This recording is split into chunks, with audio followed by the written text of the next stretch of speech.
In a world of fake news, we bring you up-to-the-minute factual inaccuracy and a heavy dose of moral truth. With your hosts, Kyle Mann and Ethan Nicolle.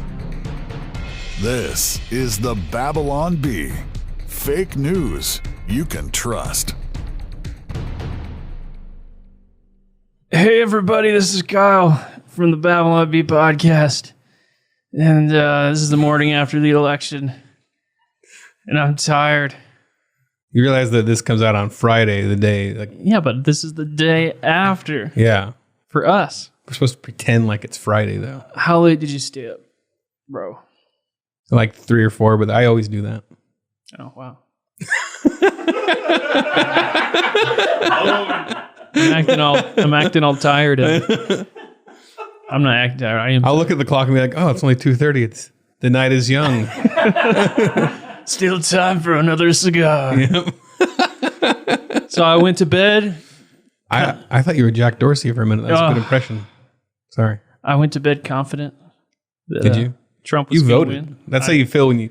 This is your first time voting, right? So I always have adopted the attitude of the aloof libertarian. Like, oh, You look like one now, today, more than ever. you people squabble over your petty issues. No one's going to end the Fed, and no one's going to stop all the foreign wars. No one's going to address the national debt. You guys just have your fun. But I was driving home yesterday, election day. I felt this. A bright light hit you. A bright light coming from the heavens. You fell out of your Camaro. And I said, you know what? I fell out of my Camaro. And I said, you know what? What the heck? Like I'm like writing all of this material. I'm like influencing maybe a couple of people and culture or whatever. I was like, and ultimately I wanted Trump to win. I did.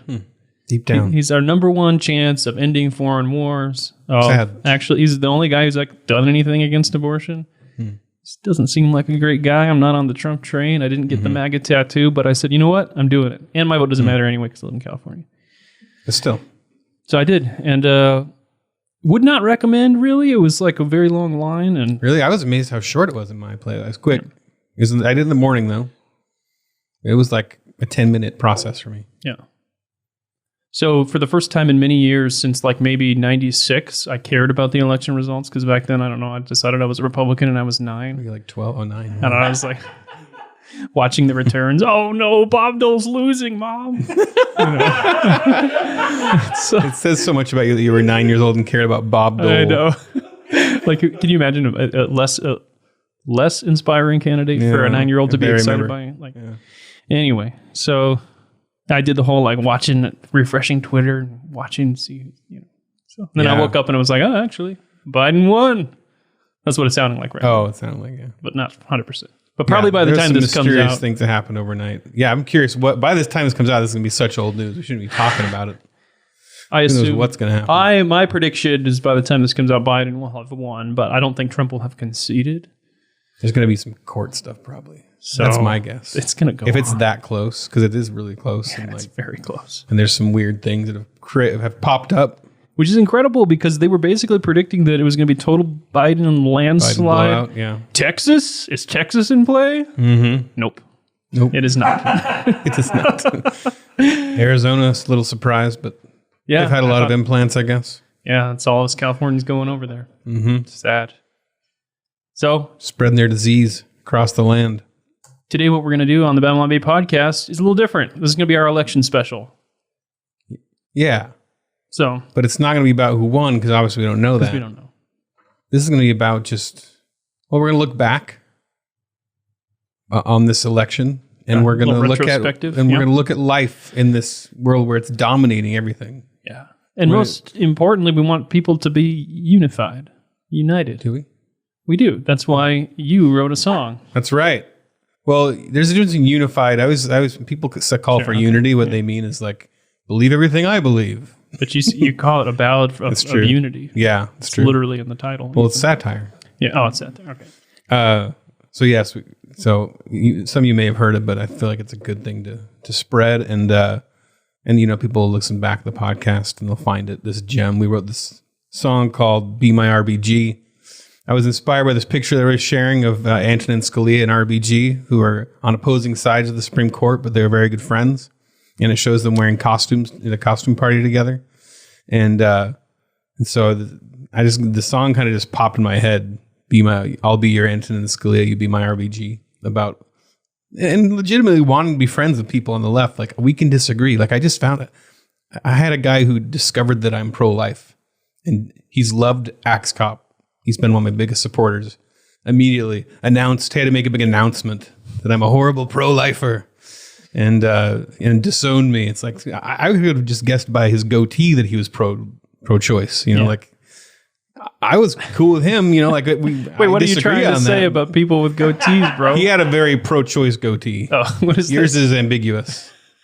I'm like that shaved. Yours looks sick. The more neck beardy I get, the more I look like I'm pro-choice. It's getting there.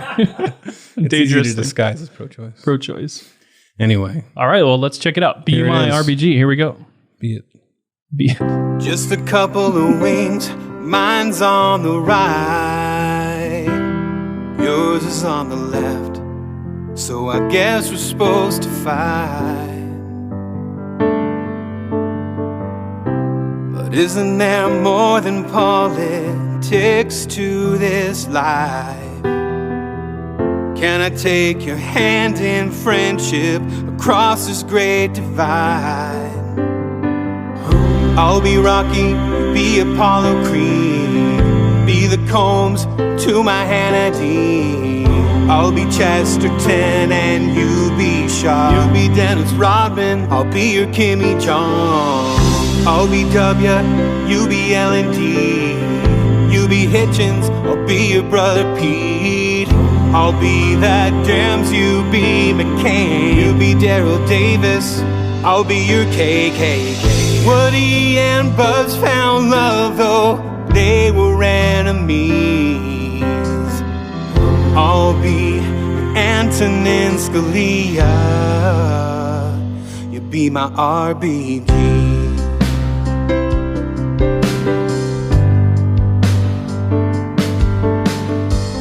Mike Tyson went in bed, Evander Holyfield's ear off. But nowadays he doesn't mind him.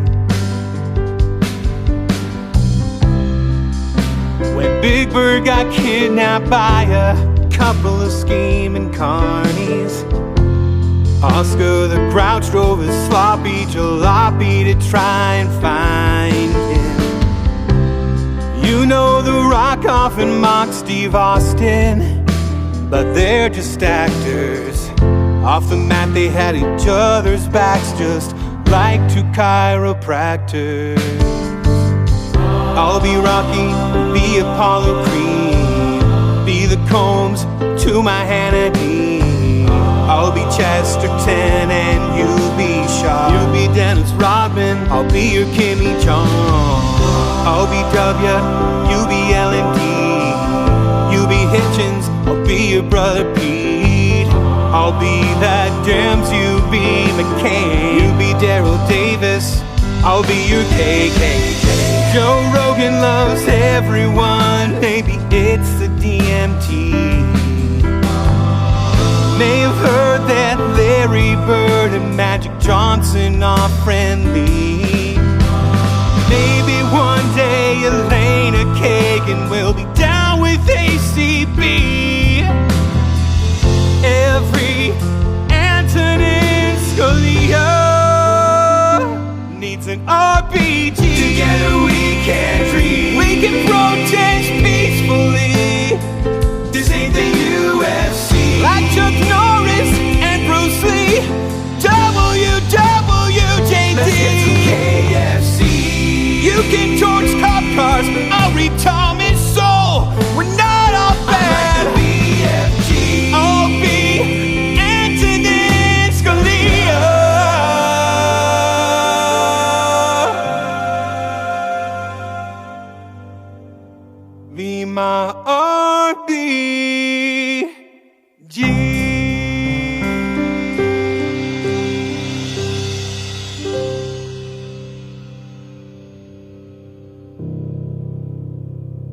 Oh, that was beautiful, Ethan. No, thank you.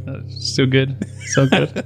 And We want to put we did a ton of B-roll. I want to put that, maybe we can do that. you and Patrick Like fighting and wrestling, fighting and hugging and feeding each other Chick-fil-A.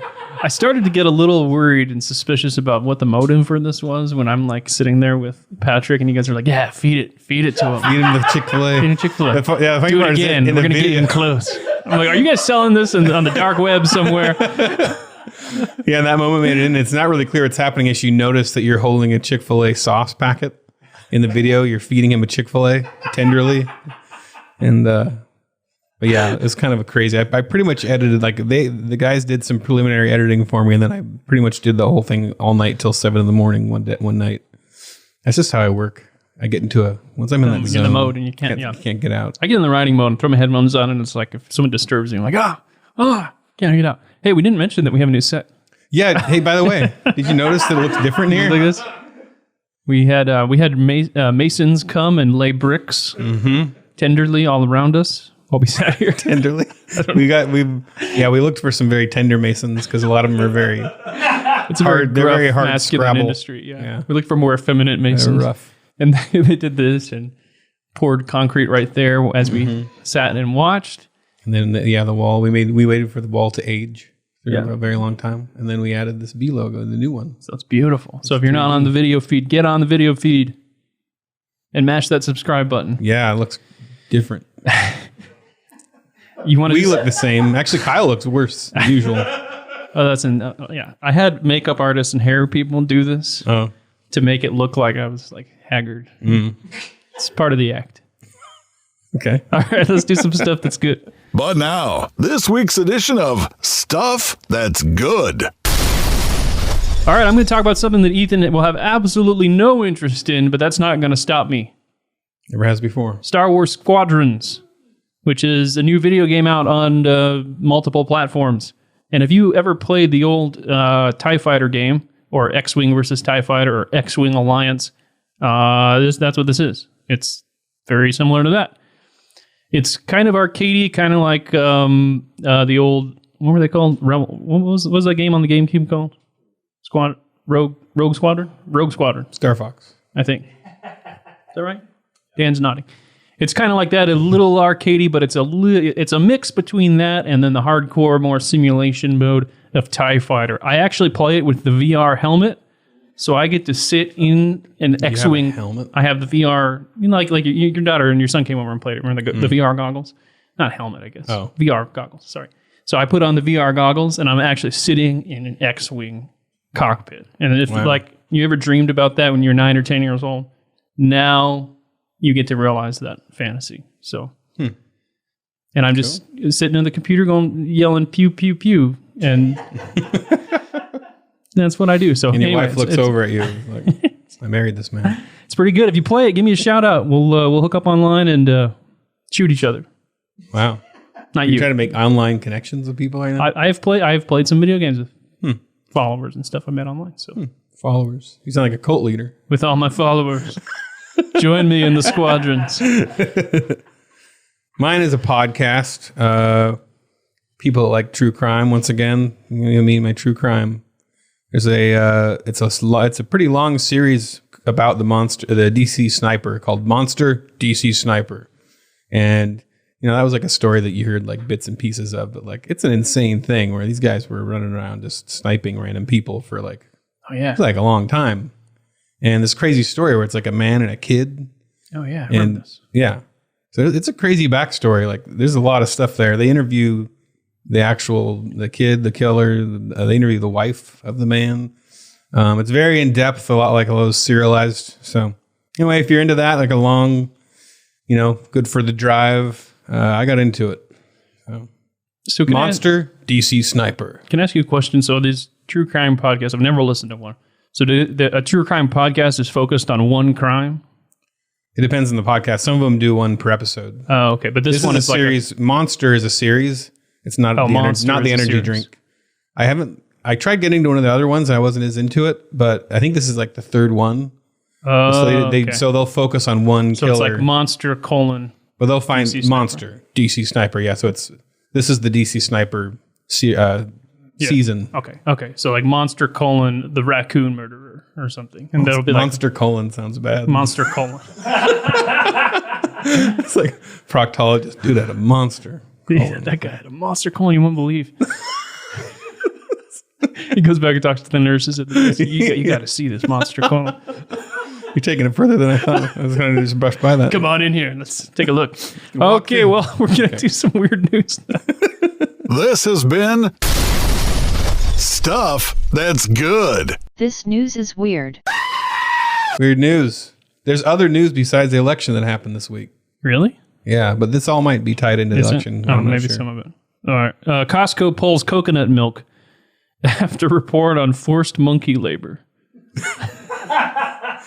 So this is legitimately like real. Like they have these chained up monkeys and they just force them to pick coconuts for them.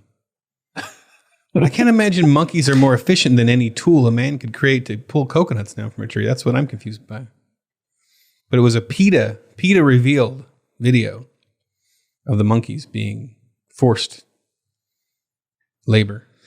I'm reading The Mysterious Island by Jules Verne, and they capture a monkey and then they train him to be the butler. Which is like, that's smart. It's supposed to, I mean, it's a fantasy book or whatever, adventure book, but it's supposed to be fairly realistic. Like they're surviving on this island, and here's how they built their little hut, and here's how and then all of a sudden they capture this monkey, and they're like making him stand there, like bring them drinks and stuff, and it feels a little out of place. Oh yeah, but that's what I was reminded of. So okay, story time with Kyle. I like it. I love the idea of having a monkey butler. I want a gorilla. I want a gorilla bouncer like in Roger Rabbit. I don't even saw that. You were a kid. Gorilla sheltered bouncer. Yeah, no. Yeah, that stands at my door when everybody knocks. He looks through the peephole. What's the password? Maybe Jules Verne got the idea from there. Maybe. But yeah, couldn't you just make like a big stick with like snippers on it and get the coconuts down faster? Because they're little monkeys. What, do they got to go up there and twist it off or something? I just don't get why.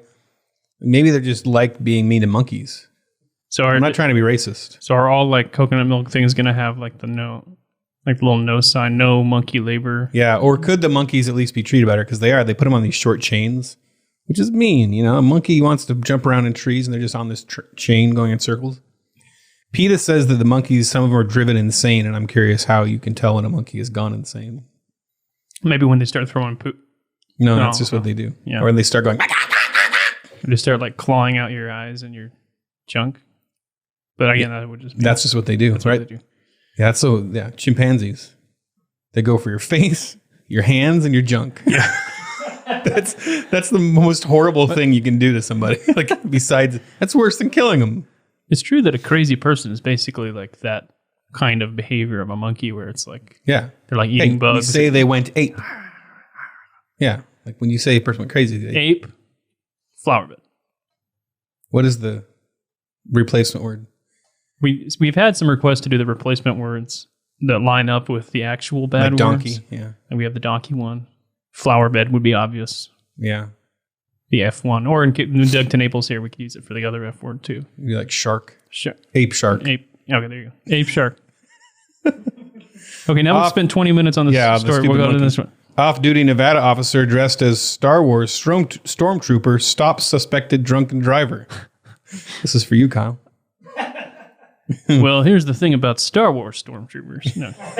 But, so yeah, this probably happens a lot on Halloween. You think like cops coming up and they're like, because he was off. Was he wearing it to work? He was off duty. He's off duty. He was returning home from a Halloween party, and he saw. So hey, I think that guy's drunk. That guy's swerving. Did he keep the helmet on? That would be amazing. He's like, the drunk guy's like, well, I didn't realize I was that drunk. He sees a stormtrooper walking up to the side of his car. What was in the drink? This isn't the drunk driver you're looking for. Like, what? You can go about your business. Move along. That's a scene from Star Wars. Oh, okay. Okay. I thought that you were... There's the Jedi mind trick. I thought you were riding into a dusty car or something. I don't know. No.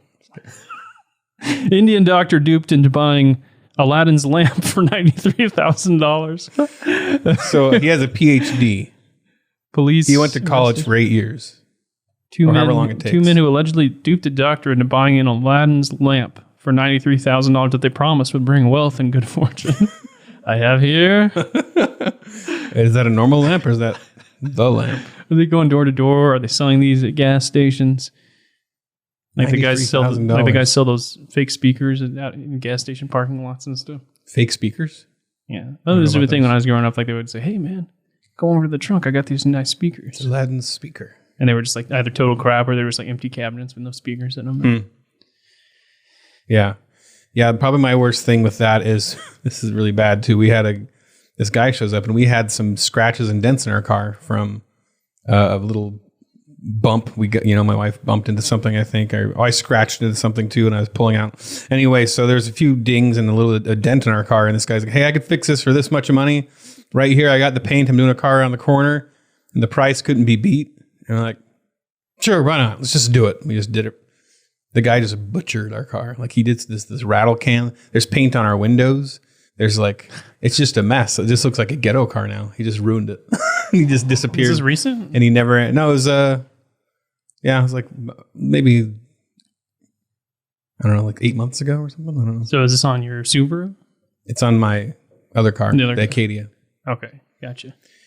People don't notice it if you just glance at it, but if you get up close, it's really bad. You realize how bad it is. So you just go with a can of spray paint. I got it. It didn't really match.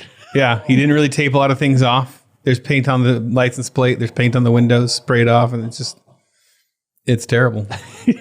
Yeah. So if anybody ever does that, drives up in a van and offers to do body work on your car, just don't.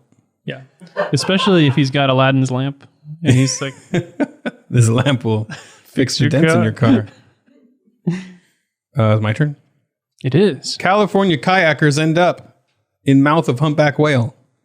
Holy cow. I was when you just end up. Just that there's so much that's pregnant, end up. It's kind of like when you say one thing led to another. So you're probably kayaking. So you're probably wondering how we ended up in this situation. We're sitting in the mouth of a humpback whale. One thing led to another. We were out kayaking. We were in the mouth of a humpback whale. It all started. So they are both women, which is you know about women kayakers. I do. I don't know. I was trying to make a women driving joke. Oh, like bad directions? Yeah, they can't. If we just turn left here. Should we go into that mouth of the humpback whale, or is that not the right way to go? Or maybe they were trying to back it up or parallel park it, and somehow they ended up. Yeah, they did that thing where they meaning to hit the brake, but then they hit the gas instead and drove directly into a humpback whale's mouth. We were trying to pedal backwards. Paddle. I'm smart. The video makes it appear as the women were being swallowed by the whale, but they are considerably larger than the animal's usual diet of krill and small fishes. The person who wrote this article knows you should never call a woman considerably larger than anything. Considerably larger. They are considerably larger, massively larger than krill, which krill are small.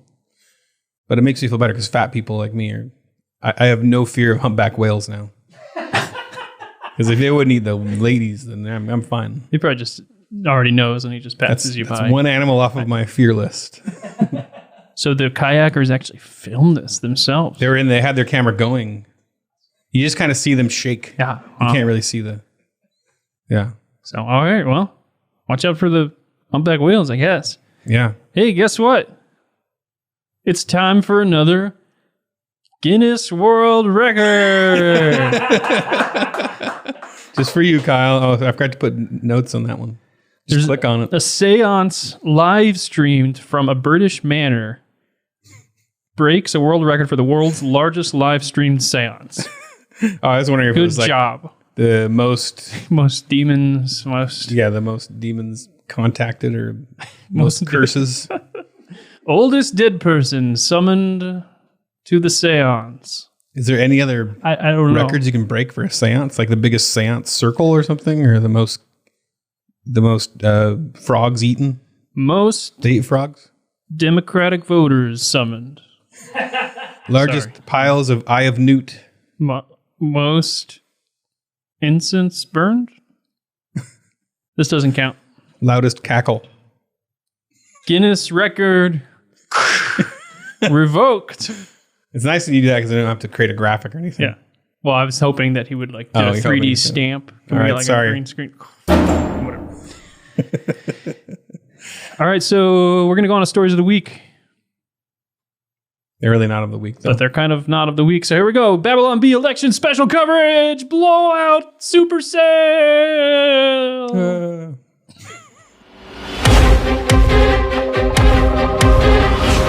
All right, guys. Well, the election is wrapping up, possibly by the time this airs, or possibly not. We don't know. But the important thing isn't who won or lost. It's that we got to laugh and write a bunch of jokes about it. That's right. It's all good for us. So at the end of the election, Trump and Biden, we're just going to hand them each an orange slice and a Capri Sun and a blue ribbon and say, good job for participating. Thanks for making us all laugh. So here we go. These are the Babylon Bees, some of our election coverage. So let's start. These are ones from the Democratic primaries. So we can think back. What if one of these guys had won instead of Joe Biden? Oh, man. I forget some of these people existed when I look at this list. It was crazy. Remember how there were like 3 billion Democratic candidates? Yeah. And then it was like winding down to 3 or 4. And then Mike Bloomberg's like, I'm in. And he jumps into the race. I'm here to save the day. And then he spent like $500 million or something and then lost like a month later. Yeah. What was that? I was also seeing in the coverage that the Democrats had spent like $250 million to unseat Lindsey Graham and Mitch McConnell. Oh, yeah? And they both won by Huge massive money. margins. Insane. Yeah. It's like, you could have just burned the money, you know? Yeah. At least then our currency would deflate a little bit. It's such a waste. Maybe. I don't know how that works. Bernie Sanders asks Nation to please stop mailing him books on economics. I just laughed at my own joke. That might have been Dan Coates' that was joke. Dan Coates' I joke. think that is a Dan Coates joke. I mean mine because I own everything on the Babylon Bee personally. Yeah, everything's yours. Every letter is mine. Well, that's a good book, Basic Economics by Thomas Sowell. You know, I've never read Thomas Sowell. What? Yeah. I need to because every time I see like a quote on Twitter, He's I'm like, pretty much man, libertarian, I believe. That's what it sounds like. Yeah. But economic focused. Bernie vows to rebuild Berlin Wall. Ha! Because he's a commie. Yeah, not a wall on the border, on Berlin. Although that Berlin one. Bernie Sanders praises slave owners for free housing program. Oof. That was related to something else, right? He was praising Cuba for something, if I remember math right. program or something, or reading or something. I can't remember. Yeah, there's something Cuba, or one of the communist Of course, countries. the slavery was bad, but the slaves were housed for free, I might add, for their entire employment. Sanders said, it's unfair to criticize the whole thing. Put a good spin on it. The plantations were very clean, very nice buildings. I don't know what he's turning into. I actually honeymooned at one in Virginia back in 1845, and it was an eye-opener for me to how much propaganda has been used to malign slave owners and their healthcare, housing, and literacy programs. There you go. Yeah, he does that. He's constantly It's flopping. like he's meaning to point, but he's too lazy. His hand's just a dead hand, like a He's dead never fish. worked a day in his life, so I mean, you know. Yeah, that's true. Democrats combine into giant mech to annihilate Bernie Sanders, which really did kind of happen. It right? did happen. They all endorsed. Like in They the all same endorsed day. Biden, Yeah. right? The DNC called everybody up. Today's the day. You're endorsing Bernie Taking Sanders. Biden. We're taking Bernie out.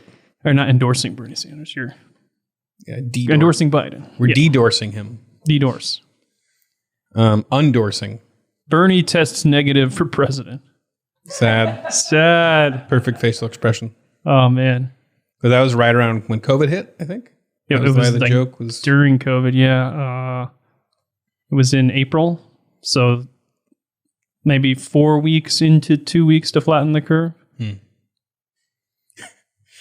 Tomahawk wielding Elizabeth Warren vows to take land back from the palefaces. It's like, it's both such a cheap shot, but at the same time, I love how far it goes into the, it leans into the cheap shot so far.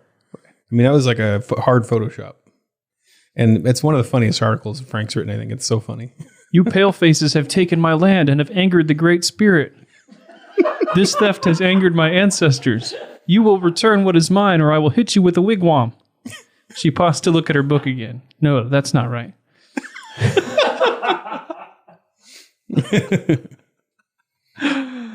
Goodness Oh, yeah, and gracious. she's at the National History Museum, right? In front of the Buffalo display. Is that a display? Yeah. That's what it's supposed to be. Yeah. It's like, what's she That's doing? fantastic. If people don't remember, I'm sure everybody remembers. She's the .0129 or something. 1024. Native American. Native Yeah, American. Which leads to Elizabeth Warren leaves brutal 1-star review for Ancestry.com.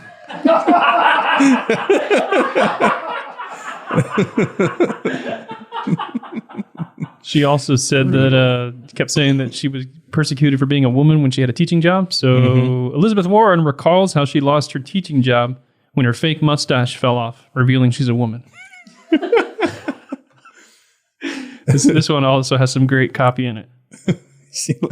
She says so bizarre. The spirit gum wore off and her mustache fell off in the middle of a meeting.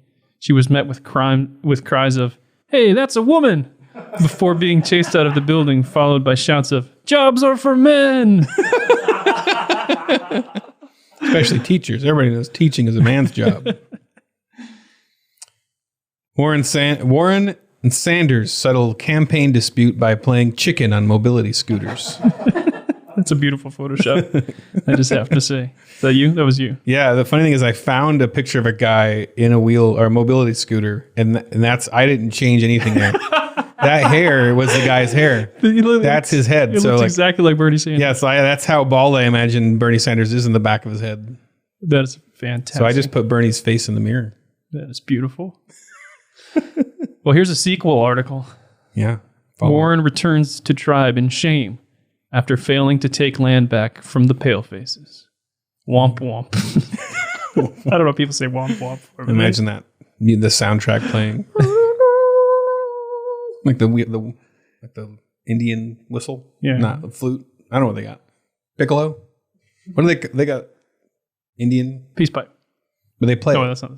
like a clarinet? Yeah, I don't know. sure. You know, the old Native American clarinet.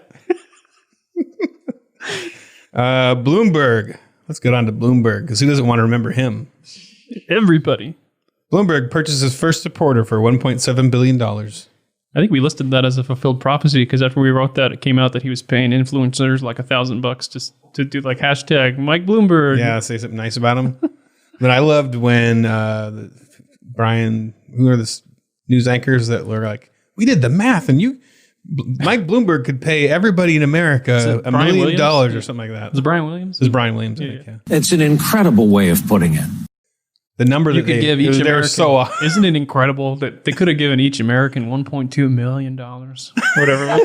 Yeah, That is the amount of money interesting. he spent. And they were going back and forth. Yeah, wow, that is incredible. And they never realized that was like so They wrong. just straight common sense to go, Yeah. that can't be right. Yeah. The fact that they believe that, so revealing. Like I tell my kids when they do their math problems, they'll do like 50 times 2 and they'll come out with like 100 billion. Yeah. And I'm like, just think about it for a second. Yeah. Like if you have two $50 bills, you don't have 100 billion. Yeah. Just roughly how many people are in the country. And Bloomberg gives $1 billion to Bernie Sanders, causing him to destroy himself. No! because he's always railing about the billionaires. The billionaires. Yeah. Billionaires. The worst thing on earth. Which he used to go off on the millionaires, but Yeah, then he became a millionaire. became one. So, yeah. Now it is the billionaires. I guess this wouldn't make him destroy himself. He would just switch to trillionaires. So trillionaires. Yeah. He'd resurrect as the anti-trillionaire guy. Bloomberg stops by Daytona 500 to hand out speeding tickets. Oh, it's because What was he? I he don't was doing a remember. bunch of stupid laws in New York, right? Well, yeah, he was the soda guy, right? In Yeah. New York. I can't remember what that was even talking about. I remember when we published. The only thing I remember about publishing this article is I was looking desperately for a recent NASCAR photo because NASCAR drivers are constantly like swapping their cars around. And I thought this was a current one, and I throw it out there, and immediately all the NASCAR fans are like, "That guy doesn't drive that car anymore. He's sponsored by Tide now, or whatever." I'm like, don't "Oh, even know. I'm sorry." So sad. It's my turn. Paid mourners weep as Bloomberg exits primary. I love that. I reminds me of Curb Your Enthusiasm. Was it Curb Your Enthusiasm with the paid mourner? The lady gets paid to... Oh, you haven't seen that episode. I think I have. Have you? Maybe.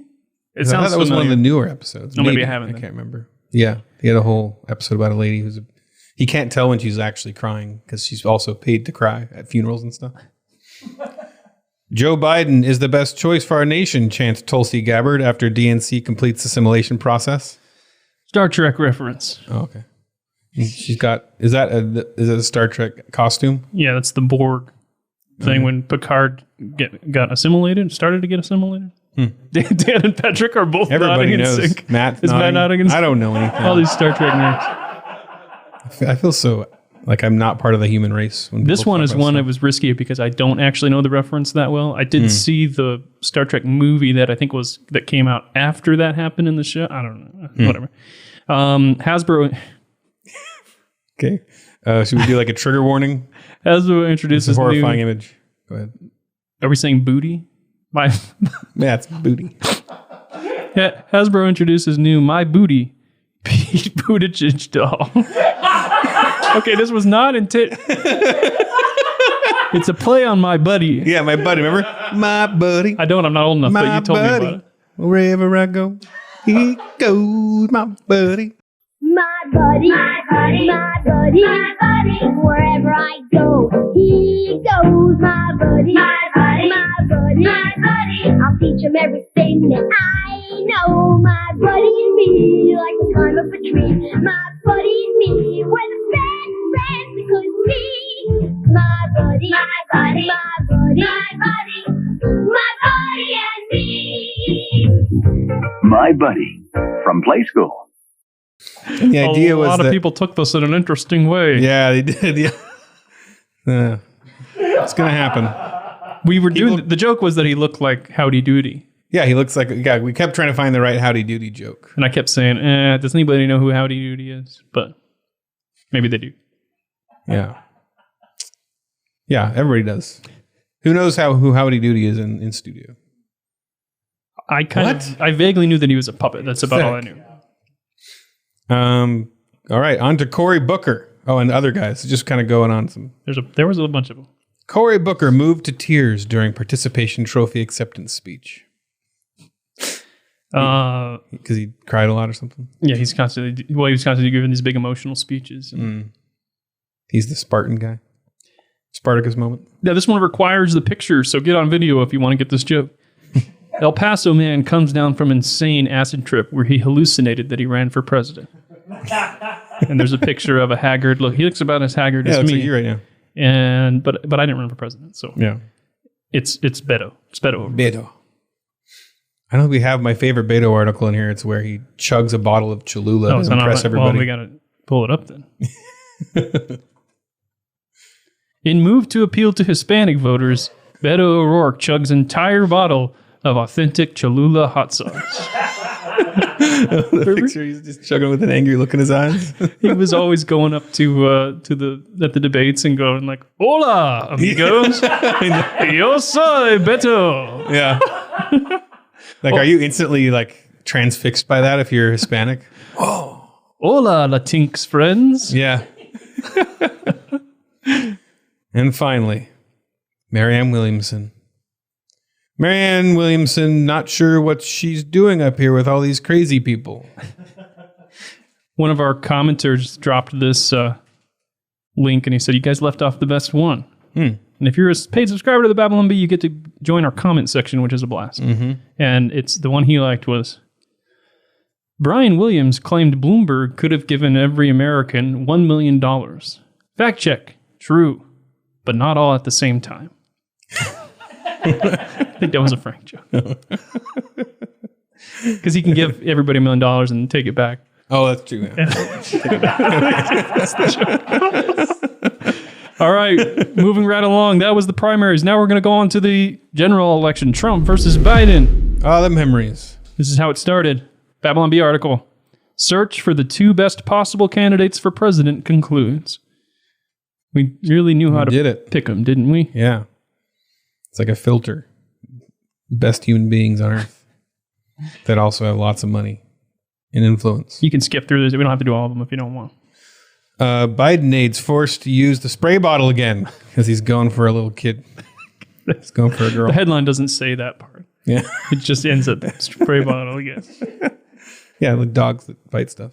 Tyco Toys announces Tickle You Biden. Another horrifying Photoshop. That's horrifying. I just added teeth to Elmo. You know, when you Gave him write skin color. when you're writing satire, you have to consider this like ick factor, that something's going to gross people out. They're not going to share it even if it otherwise would have gotten shared. This one crossed the ick factor line. A lot of people didn't share because it's too. It's like a little kid and Yeah.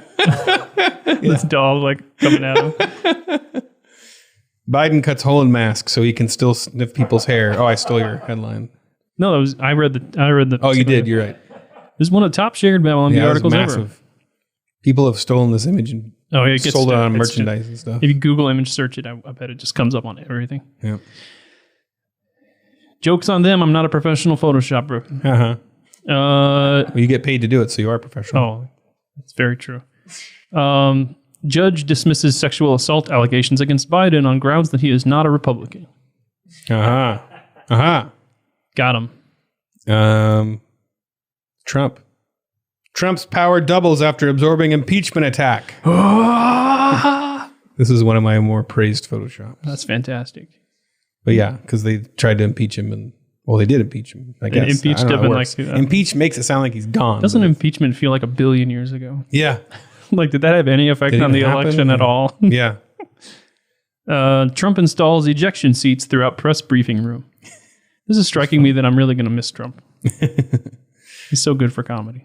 Trump establishes manlier Chad camp next to the Chaz camp. Chads.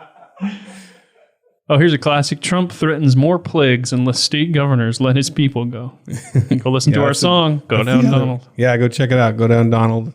It's on our YouTube channel under specials. I'm proud of that one. And I get a ton of comments on that Photoshop too, which was actually a pretty quick, easy Photoshop. Dude, there's so many of these. We can't do all this. Can't do all these guys. You take the flip lead. through and- You're my boss. Rapid fire. Donald the Orange returns triumphantly as Donald the White. Survived his COVID thing. Experts predict winner will be candidate who talks the least. That actually might end up being true, right?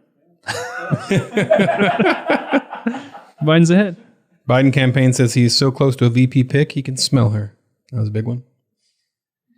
Man who has been in government for nearly 50 years promises to fix government. I don't even know where we are. I went way down. Media criticizes Trump for downplaying virus threat by not dying. Hillary Clinton suggests that Americans vote for president by email.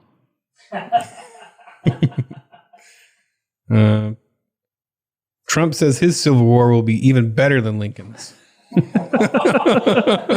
Fact check. True. Trump drives around playing mailbox baseball in latest voter suppression scheme. Yeah. Mailman chased by a rabid Trump. Did you do that, John? Yeah. Oh, it's beautiful.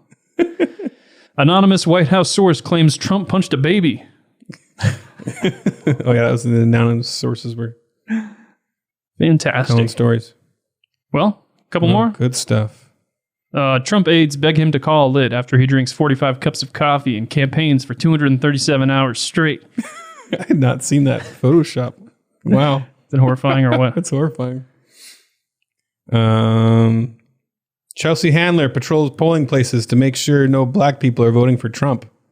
Thanks, Chelsea. Thanks, Chelsea. Last one. You know what happens when a black person votes for Trump? They instantly turn white. That's another article. Yeah. All right, last one. Business orders boarding up in case party of love and tolerance loses. That's just true. That's just facts. Yeah. Them's just facts. All right, well, it's been a fun walk down memory lane. But you know what? We're all too uptight about this stuff. Yeah. You know what we need? G.K. Chesterton. That's right. G.K. Chesterton. G.K. Chesterton. So for today's topic of the week, we are going to read part of a Chesterton essay called What's Right with the World. Yeah, we're going to get a little deep. We're going deep. And this will be timeless and fun. At least Chesterton's words will be. Our stuff, our commentary may not be as good. But here we go. All right, guys, before we jump into the topic of the week, we're going to talk about our sponsor this week, Small Group, the movie. New movie that's out on Amazon and Blu-ray. Smallgroupmovie.com. You can check it out. This is a comedy with a little bit of drama about a filmmaker who infiltrates a small group and tries to get like secret documentary footage of them. And it kind of like a lot of our Babylon Bee articles about small groups or churches or the little church idiosyncrasies. Did I use that word right? I think I did. It's that kind of, that style of humor. So yeah, and seeing all the funny, there's a lot of funny stuff that goes on in those small groups. Oh man. Radio host Tim Bryant described Small Group, the movie, as 100 proof unfiltered reformed theology that manages to hit you in the heart without hitting you over the head. It's endorsed by our friend Kira Davis, who's been on the podcast before many times. And she says, Small Group isn't what I've come to expect from Christian movies. It's not cheesy. It's really well written, acted, and beautifully shot. She said she laughed, and she also cried. Well, I'm sorry for her. I hope she's okay. Yeah. So Small Group, the movie, while not being shy in its self-deprecation about certain aspects of Christian culture, is also a celebration of one thing that people are craving most right now: community. Why'd you point at me when you said community? Community. We need you to come to Chestertonians. You need community. Oh, I get it. Well, Small Group, the movie, is available on DVD or Blu-ray at smallgroupmovie.com or for digital streaming on Amazon. So check that out at smallgroupmovie.com. Smallgroupmovie.com. Smallgroupmovie.com. Smallgroupmovie.com. Smallgroupmovie.com. And now, the Babylon Bees topic of the week. G.K. Chesterton. Now, I'm very disappointed that we don't have our subscriber lounge ready yet, because this would be the perfect setting. Yeah. Once in a while, we could drop into the subscriber lounge in the free portion, and like this would be the perfect, like, sit by the fire and read. Mm-hmm. But our lounge isn't quite ready yet. It's getting there. Coming along. So just picture us by the fire here with our like bathrobes on, our smoking jackets or whatever. Open robes. No. Well, now you've involuntarily envisioned that. Sorry. And here we go. I'll read the first couple of paragraphs, I guess. Do we need to set this up at all? Or here we go. Oh, just gonna dive in? Yeah, you were talking. Go ahead. Give your little... Well, okay. Well, you picked this. So I'm trying to remember exactly. I remember the case. So this is from his introduction to a book called What's Wrong with the World. And he explains in the beginning of this that like that wasn't his title that he picked. The publisher picked it for him. Which he said, they like to pick things that are kind of, it's clickbaity, right? 10 things that are wrong with the world. Yeah. And so I think he decided he wanted to talk about the idea of what is right with the world. So he wrote a chapter. His introduction is called What is Right with the World. So that's, I think that sets up the context. We're not reading from the very beginning. So, yeah. So here at the beginning, we cut out a bunch of paragraphs because Chesterton can ramble a little bit. Yeah. And for the sake of time, but here he's kind of talking about, he just basically gets into this is what I actually think is right with the world. So and he's getting into how people think the world need to be fixed a certain way, and it seems to be generally agreed upon, and he's challenging that. We all think this, there's all these things wrong with the world that need to be fixed. So here we go.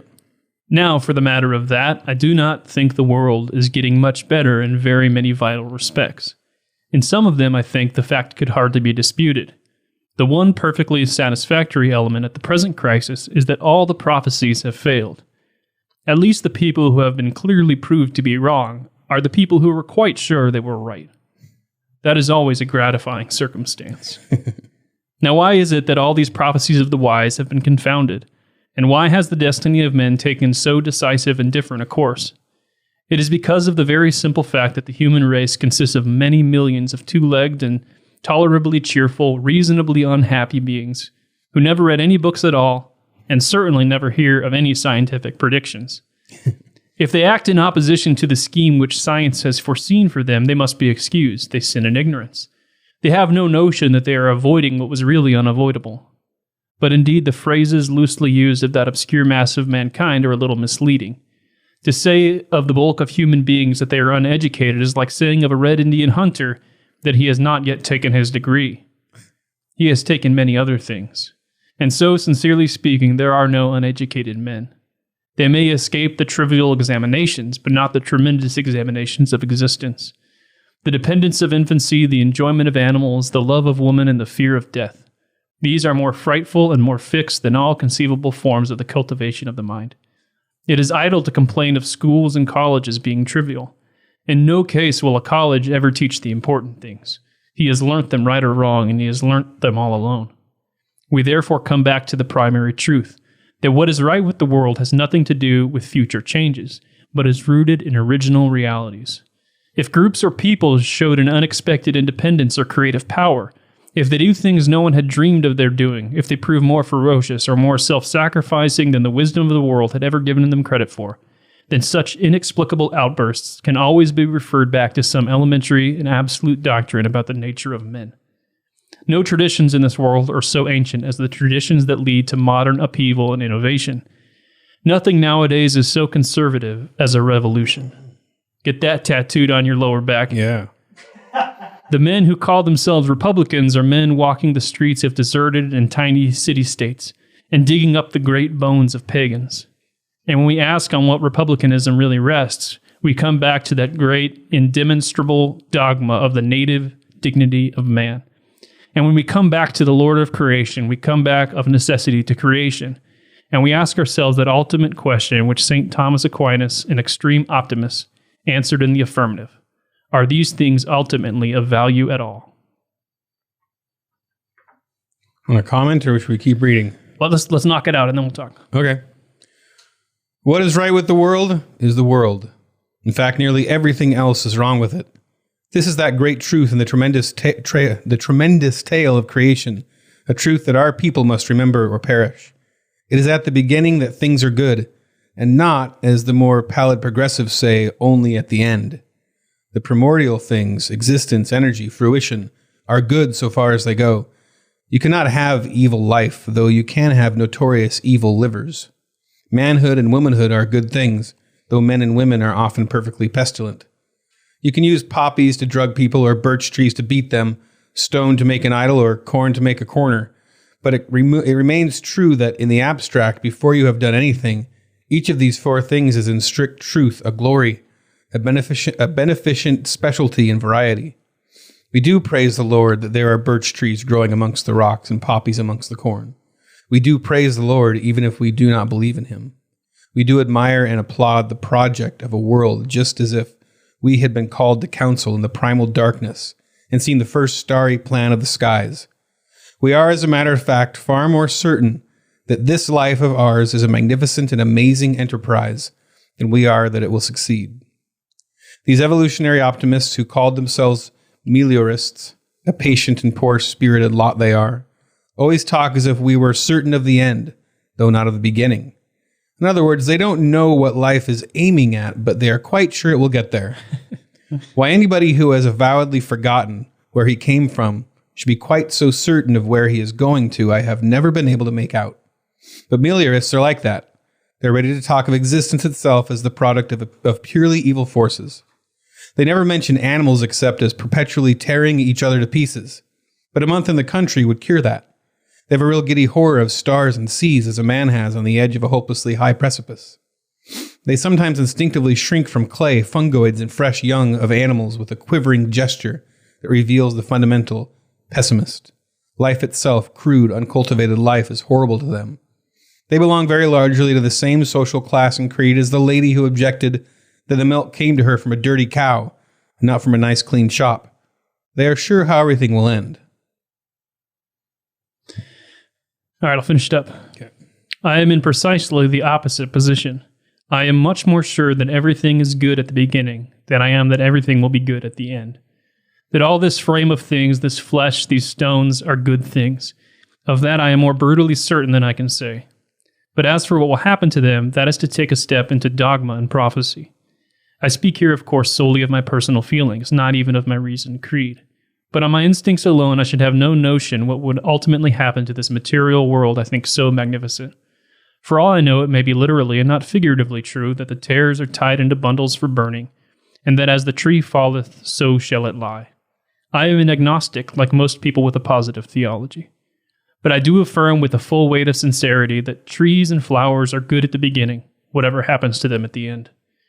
That human lives were good at the beginning, whatever happens to them in the end. The ordinary modern progressive position is that this is a bad universe, but will certainly get better. I say it is certainly a good universe, even if it gets worse. I say that these trees and flowers, stars and sexes are primarily, not merely ultimately, good. In the beginning, the power beyond words created heaven and earth. In the beginning, he looked on them and saw that they were good. Yeah. Anyone want to come forward and accept Chesterton in their hearts? That's something and we're going to else. do, it goes on. We're going to do more in the subscriber portion. Actually, my favorite part of this essay, the reason I wanted to do this one, is going to be in the subscriber portion. it's It's more about in-depth. politics is too important. We'll talk about why. But I mean, even in this section, he has this interesting thing where we focus so much on eschatology that things will be good one day that we forget this primal teaching of Christianity that things are good from the beginning, that this universe is good. Right. And he draws this distinction, I think, where there's a line of thought. I think we would associate it with progressivism today, that in the future, in 50 years, if we eliminate gas cars and Well, it's blah, the whole blah, idea of progressivism, right? we're going to take all this horrible stuff in this horrible world that we're complaining about all the time, and we're going to make it good. And Chesterton, in opposition, stands stoutly and declares, actually, this is all good already. Yeah, it was already good. Which really is, I mean, it's like everything in existence that's coming against us, whether you want to call it, whether it is like the devil himself or whatever it is, it's our own sin nature, is driven to make us unimpressed and uninterested in the world around us. God's creation. There's a line from Chesterton in one of his articles about how a man thinks it would be a brilliant miracle if he could command the sun to go up and down or on his command. But he didn't realize the amazing truth that the sun does go up and down. The sun is there. Like we explain it away like, oh, it's just a big ball of gas in the sky. But like that we're just putting words to a thing that we forget how amazing it is, that it's there. It takes care of us. It's this massive thing that our planet could fit. I don't know how many Earths could fit inside the sun. He talks about fairyland, and that's like the idea that wonder is all around us, and we're inoculated to it. And so we become fascinated with ourselves instead and our brilliance. We're going to fix this whole planet that's this big mess. Yeah. Anyway. Yeah, it's interesting. You don't believe that there is objective good that already exists. And it's something we're protecting or preserving. And yes, maybe it will get better, but it's not because of anything we did necessarily. You reminded me of that quote by C.S. Lewis where he says in one of his Narnia books, in our world, said Eustace, a star is a huge ball of flaming gas. Even in your world, my son, that is not what a star is, but only what it is made of. True. Yeah, man, I wanted to go through and highlight things, but I just wanted to highlight the entire thing. In no case will a college ever teach the important things.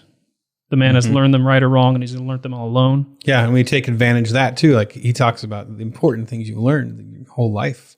What you learn in college is a tiny bit of that, and we act like that's everything. That's the worth of a person, and we're once again inoculated to the importance of and the massive amount a person learns, Right. and is and becomes. There's this almost like C.S. Lewis's term, the chronological snobbery, where if you don't have a degree from these schools, you don't know anything. You're an ignorant moron, And we have these people for thousands of years of human existence who have learned all the important things. I like how he says it about a native, because like it's easy for somebody to be like, oh, you're just some dumb yokel redneck that never went to college. Then they wouldn't say that about the native who grew up in the forest. They wouldn't be like, well, you need a degree. Yeah, you don't have a degree? You're pathetic. No traditions in this world are so ancient as the traditions that lead to modern upheaval and innovation. Nothing nowadays is so conservative as a revolution. That's the one I'm going to get the tramp stamp of. Yeah, he has another quote very similar to that. He says that the conservative is the eternal, is in eternal revolt. Yeah. Like it's a person who can't see an eternal, I can't remember. It's so much better if you read what he says. If you look up eternal revolution, conservative, it's in there somewhere. If you had your open bathrobe on, we could just read the just read my tattoo chest on tattoo. your chest. They don't know what life is aiming at, but they are quite sure it will get there. Yeah.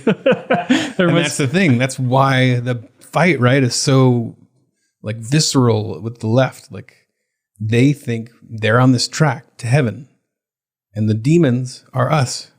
Anybody who's getting in the way of it, right? Yeah. They don't have an other world view, or even that the world is originally good. They have this Right. The good world is yet to come, and they are making it. And that's a pretty sad. Like, who said that? Like, can you imagine being somebody who's having like a complete emotional, nervous breakdown at the idea that they might not have Joe Biden as president? Yeah. Joe Biden, like one of the most unimpressive people. Like, come on, say it one more time. Say Joe Biden one more time. Joe Biden. There you go. Just to really drive the point home. Anyway. Fantastic. All right, well. Yeah, we'll dig more into that subscriber portion. There's some really good stuff coming after that. We just want to encourage you, viewer, listener, the world is good. Yeah, the world is good. No matter if right now Joe Biden has already been declared president and they're leading you into the gulag, the world is good. Original realities, not future realizations. We live in a creation. And it is beautiful. Yes. All right. We are part of it. Hate mail. Hate mail. That was a good transition. I really miss Adam Ford. All right, this is a hate mail. This is a tweet from a guy who says he's a USA retired... Something? USA like rep. U.S. Army, retired U.S. Army. Okay. So he shares our article, AIDS forced to cut Mitch McConnell out of 6-pack of plastic rings again. Because he looks like a turtle. He looks like a turtle. That's the joke. Did you see I made his back look like a hump? Oh, I didn't realize that. I thought it was just like the camera was angling up at him. It's like, anyway. Well, so he's an Army guy. Do we want to do an Army? Yeah, like what's his name? Arlie Ermy or something? Yeah, that guy. What a bunch of stupid garbage. What you think is humorous is juvenile. Babylon is a good title for your rag, son. He didn't say son. I added son. And then he tagged Mitch McConnell in it. He's like, wow, come look at what these guys are saying about you. It's such a dumb joke. It's just weird that someone get that upset about such a dumb joke. About such a stupid joke. Yeah. I like that they call her a rag. A rag. All right, now we have this is a love mail. Oh, love mail. But it's funny because most of the love mail we get is like from Christians or at least lifted me up. Generally socially conservative, and they're going to be like, hey man, and they're going to use kind language. And this guy did not, but he was very happy with the Babylon Bee. Love mail, baby. But he was not.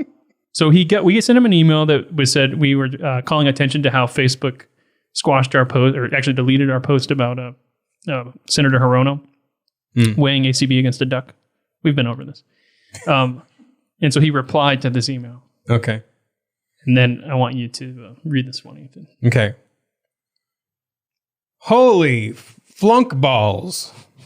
I will share this on FB and Twitter to see if I can get some of my cheap donkey friends to get a subscription. Thanks, buddy. Yeah, thanks. We were not making fun of you. We really appreciate it. Yeah, you ever get like a guy that shows up at like a small group or a Bible study? Yeah, that's that guy. That's totally got like the bad mouth, and he's never been around people that are offended by it. It's the best. Because then there's the people that have never heard people talk like that are in the group, and it's just the perfect clash of like.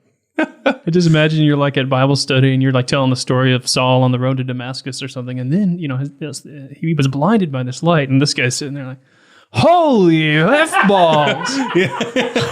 That's freaking rad, man!" The whole Bible study's kind of awkwardly sitting there. This Bible is the shiznit. We had a kid who had never been to church a day in his life that came to church with us one morning, and they started doing communion and talking all the talk, and all of a sudden he just blurts out like, "They're gonna drink blood!" Like he like really thought he's 8 years old, and he just freaked out. His mom had only said that those church people, watch out for them, they're weird. One time I was administering communion in the church that I led, and I said, administering. You sound like a administering. Doctor. Is that the right word? I don't know. So I was like the bread represents the body of Christ beaten for you, and I read the passage and stuff, and then I go, and the blood represents, and then I'm like, no, the cup, the juice represents the blood. I'm like, it's not actual blood. And I just made it way worse by like, just say it's not actual blood. It's just actually, and I did one of those and it was bad. It would be on the pastor blooper videos if anyone was filming it, but I don't think anybody did, thankfully. Sad. So, all right, this has been the Babylon Bee podcast. If you want to join us in the subscriber lounge, you got to subscribe. Go to babylonbee.com/plans, but Dave will tell you all that. And it's actually going to be really great because we're going to go dive into the rest of this Chesterton essay. Yeah, and is there any... are we just purely doing We're that? just going to do the Chesterton. Okay, sweet. Election special, Sounds good. All right. Peace out. Till next week. The rest of this podcast is in our super exclusive premium subscriber lounge.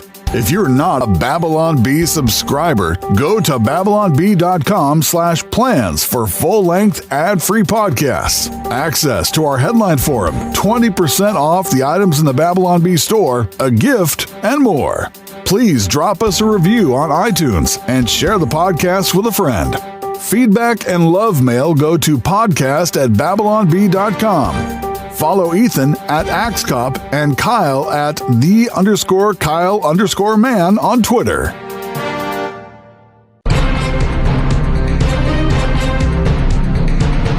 Kyle and Ethan would like to thank Seth Dillon for paying the bills, Adam Ford for creating their job, the other writers for tirelessly pitching headlines, the subscribers, and you, the listener. Until next time, this is Dave D'Andrea, the voice of the Babylon Bee, reminding you to go forth and love your neighbor as long as they vote Republican.